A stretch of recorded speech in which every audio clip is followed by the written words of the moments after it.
असल में जनता की संपत्ति पर कब्जा करने का प्लान मोदी का ही है। जिस खबर ये है कि नए निवेश के लिए जरूरी संसाधन जुटाने के रास्ते खोज रही सरकार स्टेट ड्यूटी या इनहेरिटेंस टैक्स फिर से लाने पर विचार कर रही है। चारों तरफ सोशल मीडिया पर इनके आईटी सेल के लोग सक्रिय हो गए और जैसा कि मोदी मैं माहौल ही बना दिए कि मोदी के अलावा कोई है ही नहीं है, जबकि वास्तविक धरातल पर ऐसा कुछ भी नहीं था। जब जयराम रमेश जी ने 2 रुपए प्रति ट्वीट करने वाले भाजपा के फर्जी आईटी सेल को चलाने वाले अमित मालवीय के पुराने ट्वीट्स को बीजेपी को हराना है, देश को बचाना है, संविधान को बचाना है, इसलिए 400 पार का जो सपना है बीजेपी का, वो कैसा चूर कर सकते हैं। नमस्कार, मैं रामदुलार सिंह, आप देख रहे हैं आवाज बुलंद।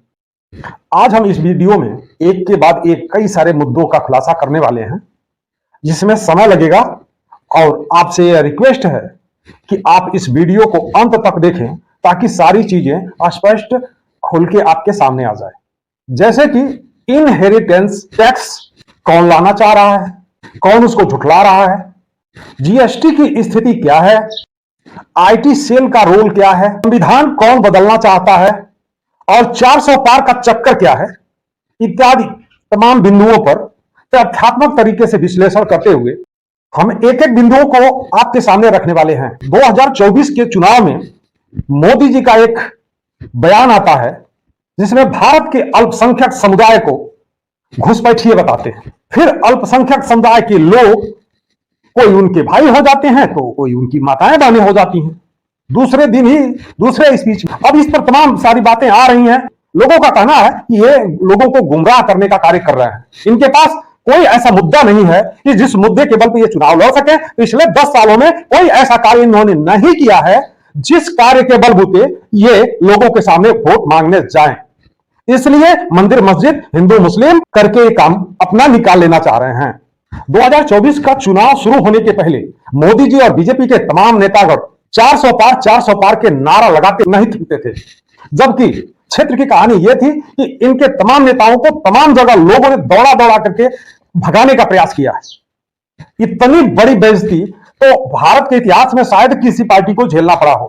जैसे ही प्रथम चरण का चुनाव हो जाता है और मोदी जी को लगता है कि हमारा सारा सीट फंस रहा है, किसी भी सीट पर हम विजय हासिल करने वाले नहीं हैं, इनकी बौखलाहट बढ़ जाती है और उलूल जुलूल वक्तव्य इनका आने लगता है। जैसे कि भारत के अल्पसंख्यक समुदाय को घुसपैठिए कह करके संबोधित करते हैं। यही नहीं, उनका कहना है कि कांग्रेस ऐसा रूल लेके आ रही है कि आम समाज के आम धर्म के लोगों का धन दौलत लेकर के और सिर्फ अल्पसंख्यक समुदाय को राहुल गांधी देने वाले हैं। जबकि जिस मैनिफेस्टो की बात मोदी जी कर रहे हैं उसमें दूर दूर तक इस तरह का कोई वादा नहीं किया गया है, आप भी देख सकते हैं। तो फिर मोदी जी की बात सिर्फ भारत की जनता को, भारत के वोटर्स को गुमराह करने की जबरदस्त चाल थी जो नाकामयाब रही। इससे बात बनती जब नहीं दिखी तो इन्होंने महिलाओं के गहने और मंगलसूत्र को छीन लेने का झूठ परोसा। इस पर तीखा प्रहार करते हुए प्रियंका गांधी ने जब मोदी जी को आईना दिखाया तो इनकी बौखलाहट और बढ़ गई और 2 कदम और आगे बढ़े। उन्होंने कहा कांग्रेस के मैनिफेस्टो में है कि आपकी पैतृक संपत्ति, आपकी जमीन को कांग्रेस ले लेगी और अल्पसंख्यक समुदाय में बांट देगी। इस पर इनकी बौखलाहट बढ़ गई और 2 कदम और आगे बढ़ते हुए मोदी जी ने कहा कि कांग्रेस इनहेरिटेंस टैक्स यानी विरासत कर के रूप में आपकी जमीन को ले लेगी और अल्पसंख्यक समुदाय में बांट देगी।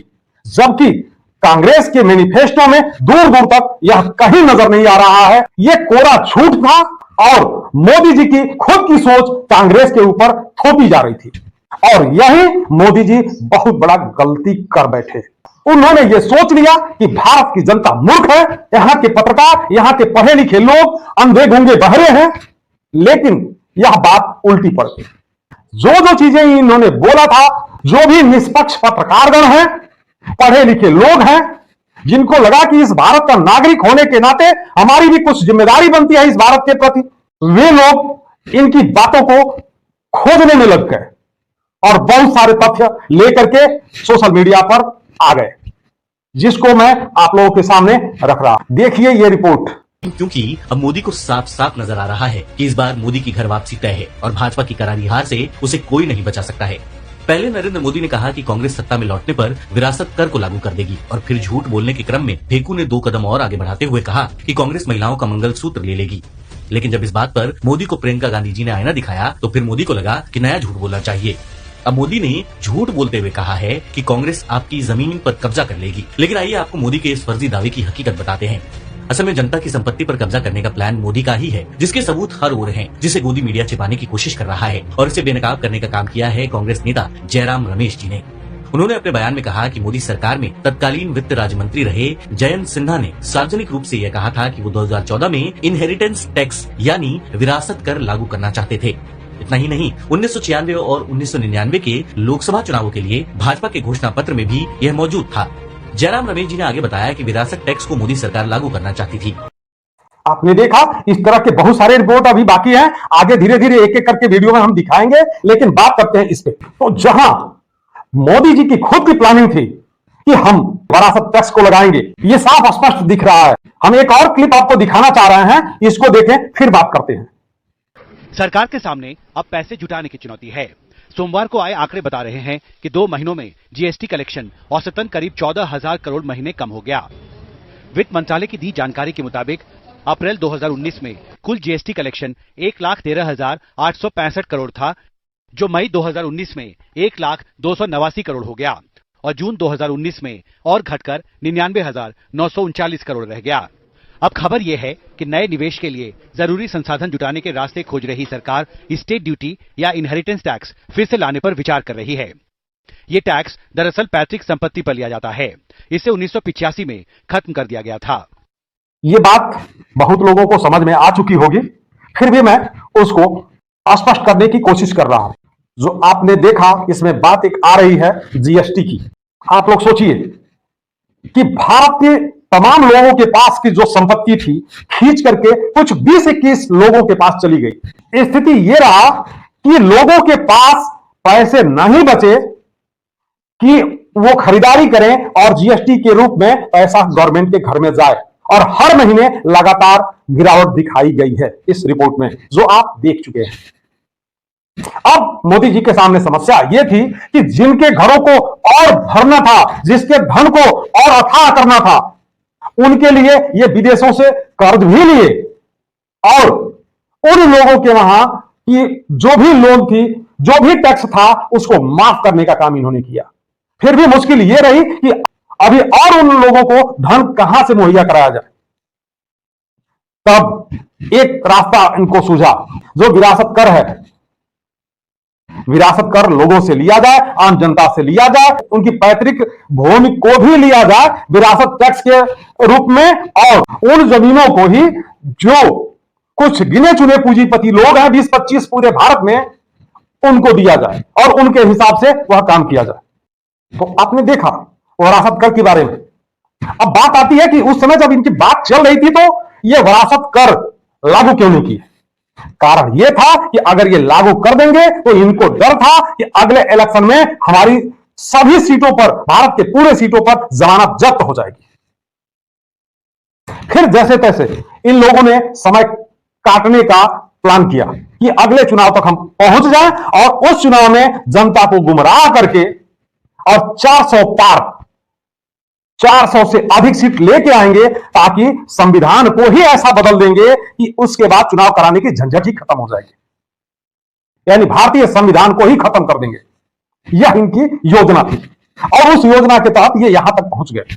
लेकिन यहां एक समस्या आ गई। ये प्रोपगंडा तो बहुत फैला है। आईटी सेल की बात मैंने किया था कि मैं बताऊंगा। तो आईटी सेल को सक्रिय किए, चारों तरफ सोशल मीडिया पर इनके आईटी सेल के लोग सक्रिय हो गए और जैसा कि मोदी मैं माहौल ही बना दिए कि मोदी के अलावा कोई है ही नहीं है, जबकि वास्तविक धरातल पर ऐसा कुछ भी नहीं था। और ये आईटी सेल के लोग, जैसा कि आप देख सकते हैं, करना चाहती थी और भाजपा तब बैकफुट पर आ गई जब जयराम रमेश जी ने 2 रुपए प्रति ट्वीट करने वाले भाजपा के फर्जी आईटी सेल को चलाने वाले अमित मालवीय के पुराने ट्वीट्स को सबके सामने ला दिया। उस ट्वीट में मालवीय ने लिखा था, मैं विरासत में मिली संपत्ति पर कर लगाने के जयंत सिन्हा के विचार के पक्ष में हूँ। झूठे मोदी ने कांग्रेस पर घटिया आरोप तो लगाए, लेकिन आइए आपने देखा कि ये आईटी सेल के लोग पर ट्वीट 2 रुपए पर काम कर रहे हैं। जरा सोचिए कि भारत के लोगों का कितना दयनीय स्थिति आ गया है।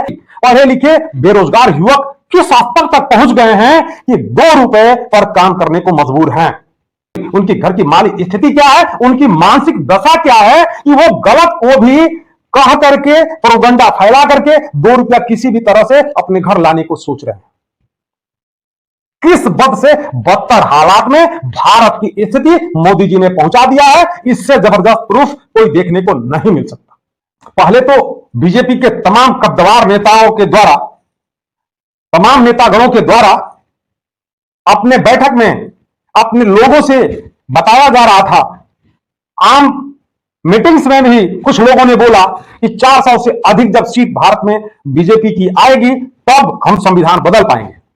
कई तरह की बातें आई, संविधान बदलने की बात कही गई, बाद में इसको इन्होंने सिरे से नकार दिया कि ऐसा कोई बात नहीं है, जबकि सच्चाई यही है कि अगर किसी भी हालत में बहुमत में आए तो संविधान निश्चित ही बदल डालेंगे। इनकी यह सबसे बड़ी समस्या यह है कि जो अदर पार्टियों के नेतागणों के साथ इन्होंने किया है, जो दुर्गति भारत की जनता का इन्होंने किया है, जो घोटाला इनके द्वारा किया गया है, अगर दूसरी पार्टी की सरकार बनी और उसका अगर उजागर हुआ तो पता नहीं इनके और इनके लोगों के साथ क्या क्या हो जाए। यह दहशत इनको कपा रहा है और यही कारण है कि ये और इनके लोग और जिनके द्वारा ये प्रायोजित किए गए हैं, उन लोगों की रूह कांप रही है सिर्फ इतना सुन करके, सिर्फ इतना सोच करके कि किसी दूसरे पार्टी की सरकार बन गई तो हमारा क्या होगा।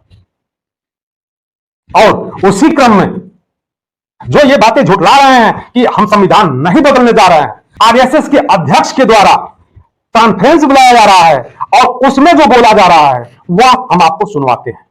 आज हमने हमारे आरएसएस से, हमारा राष्ट्रीय स्वयंसेवक संघ ने एक निर्णय लिया है कि इस लोकसभा चुनाव में जो मोदी जी दावा आज कर रहे हैं बीजेपी 400 पार, वो 400 पार को कैसा रोक सकते हैं, इसका मंथन हमारे राष्ट्रीय स्वयंसेवक संघ ने किया और ये निर्णय लिया है कि इस चुनाव में बीजेपी को हराना है, देश को बचाना है, संविधान को बचाना है। इसलिए 400 पार का जो सपना है बीजेपी का, वो कैसा चूर कर सकते हैं और हमारा संविधान कैसा बच सकता है। बीते 10 साल से बीजेपी यहां राज कर रही है और इस 10 साल में हमने क्या पाया, हमने क्या खोया, आज हमारी स्थिति क्या है। मतलब ये संविधान का पूरा उल्लंघन है। तो ये रहा आरएसएस का कहना। आरएसएस भी ये कह रही है कि किसी भी हाल में बीजेपी को हराना होगा अगर देश बचाना है, अगर संविधान बचाना है। आरएसएस जैसी संगठन तो वैसे ही कुछ नहीं बोल सकती। इसका मतलब कि ये सब वीडियोज अगर सत्य हैं तो भारत का भविष्य खतरे में है, आपका भविष्य खतरे में है, आपकी आने वाली पीढ़ियों का भविष्य खतरे में है। और इसके लिए भारत का हर वो नागरिक जिम्मेदार है जो वोट डालने का अधिकार रखता है। और भारत के हर नागरिक के कंधे पर यह जिम्मेदारी है कि वह अपने आने वाली पीढ़ियों को गुलाम होने से बचाए। नमस्कार, जय हिंद, जय भारत, जय जवान, जय किसान।